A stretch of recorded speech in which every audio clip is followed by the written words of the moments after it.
खान को गिरफ्तार करने की कोशिश, कारकुनान की कई घंटों से मुजाहिमत जारी। पुलिस की शेलिंग वाटर कैनन का इस्तेमाल किया, रात को भी हालात कशीदा। मजीद नफरी तलब कर ली गई, चेयरमैन पीटीआई के घर की फजाई निगरानी।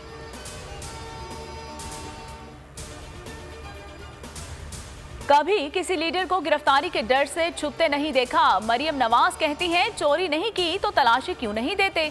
जिसका दामन साफ हो वो पैसों और तलाशी से नहीं डरता।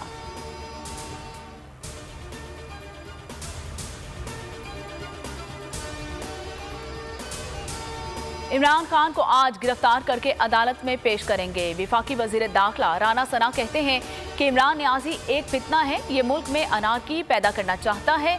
अगर उसे वोट की ताकत से माइनस ना किया तो मुल्क को किसी हादसे से दो चार करेगा।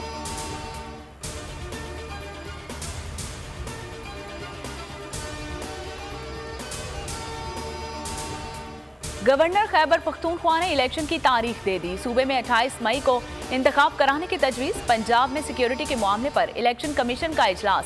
आईजी पुलिस और चीफ सेक्रेटरी ने 30 अप्रैल को इलेक्शन के लिए फुल प्रूफ सिक्योरिटी फराहम करने से मुआज़रत कर ली।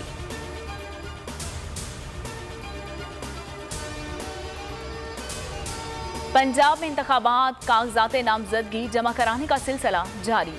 2 रोज की तोसी। मरियम नवाज और हमजा शहबाज को भी मैदान में लाने का फैसला। कागजात नामजदगी जमा कराएंगे।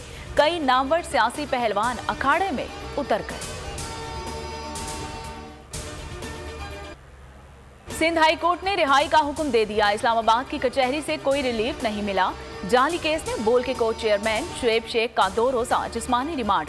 आज अदालत में पेशी का हुक्म। एफआईए ने पेशी पर फिर अदालती अहकामात की धज्जियां उड़ा दी। शुएब शेख को कपड़ा डालकर पेश किया, मेडिकल कराया, ना हथकड़ियां खोली, दवाओं से भी महरूम रखा। गैर कानूनी गिरफ्तारी के खिलाफ मुल्क गीर एहतजाज। कराची से खैबर तक मुजाहिरे और रैलियां। बोल को बोलने दो, शुएब शेख को रिहा करो के नारे।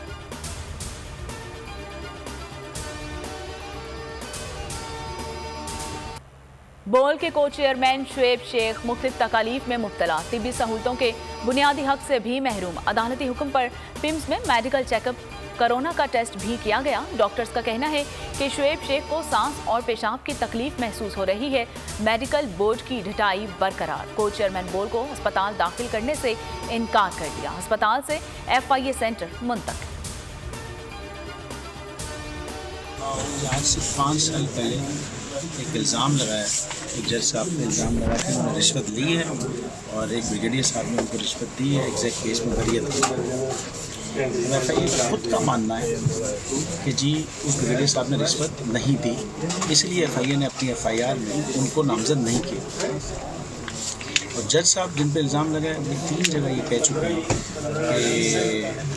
कि एक वो जो उन्होंने हाई कोर्ट में अपनी अपील फाइल की हुई है, एक वो जो उनका एफआईए का स्टेटमेंट है, और एक वो जो हाई कोर्ट के शो कॉज नोटिस के जवाब में कह चुके हैं जी मैंने कोई रिश्वत नहीं। एफआईए ने उस वक्त इंक्वायरी की और उस इंक्वायरी में उन्होंने उनको प्रॉपर्टी डिटेल्स ली, जज साहब की ट्रैवल हिस्ट्री ली, बैंकिंग ट्रांजेक्शन्स निकाली, कोई चीज़ नहीं मिली। तो ये केस उस वक्त ख़त्म कर दिया गया, इंक्वायरी ख़त्म कर दी गई।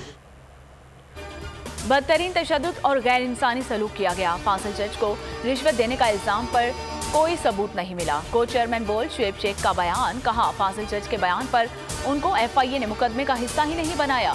ये केस उसी वक्त खत्म कर दिया गया था। मौजूदा हुकूमत ने मेरे खिलाफ केस रीओपन कर दिया। सुप्रीम कोर्ट से इंसाफ की अपील।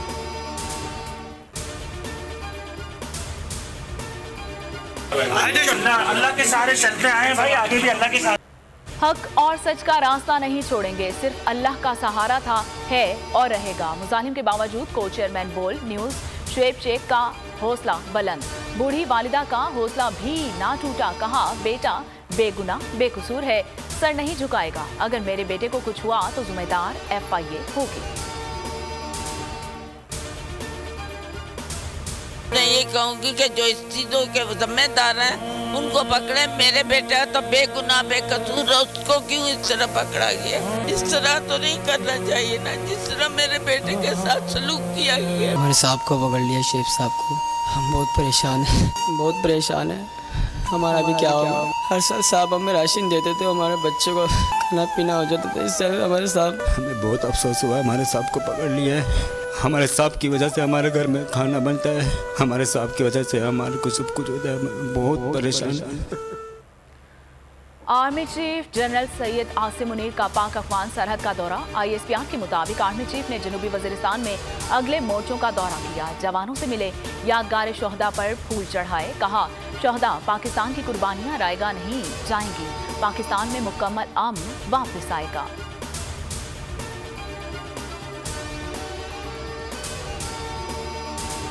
पाकिस्तान सुपर लीग 8 इख्तितामी मराहिल में दाखिल हो गया। 2 दिन आराम के बाद आज से हतमी राउंड शुरू होगा।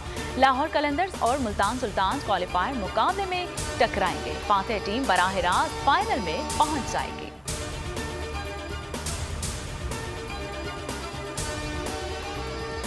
और गैर मुल्की खिलाड़ियों को पेशावरी खाने भाग गए।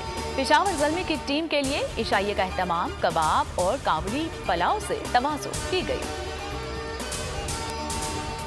को चेयरमैन बोल शोएब शेख के खिलाफ मनगढ़ंत, झूठा और बेबुनियाद केस। हुकूमत इंतकामी कार्रवाइयों पर उतर आई। रिश्वत देने के झूठे इल्जाम के पीछे असल हकायक वो ले आया अवाम के सामने। सिंध हाई कोर्ट की जानिब से 10 मार्च को एग्जैक्ट केस में बरियत का फैसला भी दे दिया गया, जो रिश्वत के इस इल्जाम को झूठा और बेबुनियाद साबित करने के लिए काफी है। सवाल ये उठता है, न रिश्वत लेने वाला न देने वाला मौजूद, तो फिर ये मुकदमा क्या है? गुज़िश्ता 5 सालों में ना तो कोई गवाह पेश हुआ और ना ही कोई सबूत सामने आया, जबकि कोई इंक्वायरी अमल में नहीं लाई गई। जब मुल्ज़िमान से कोई तहकीकात नहीं की गई, कुछ साबित नहीं हुआ, तो फिर ये मुकदमा क्या है? इससे कबल केस की इंक्वायरी कमेटी के सामने खुद जज कादिर मेमन ने रिश्वत के इल्जाम की तरदीद की थी और कमेटी को तहरीरी तौर पर आगाह भी किया था। इस झूठे और बेबुनियाद केस की कानूनन कोई हैसियत नहीं। सिंध हाई कोर्ट इस मुकदमे में शोएब शेख को बरी कर चुकी है, तो फिर इस नाम नेहाद इल्जाम की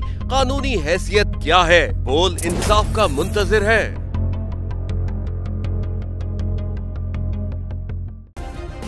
सब्सक्राइब करें और बेल दबाएं ताकि कोई खबर रह न जाए।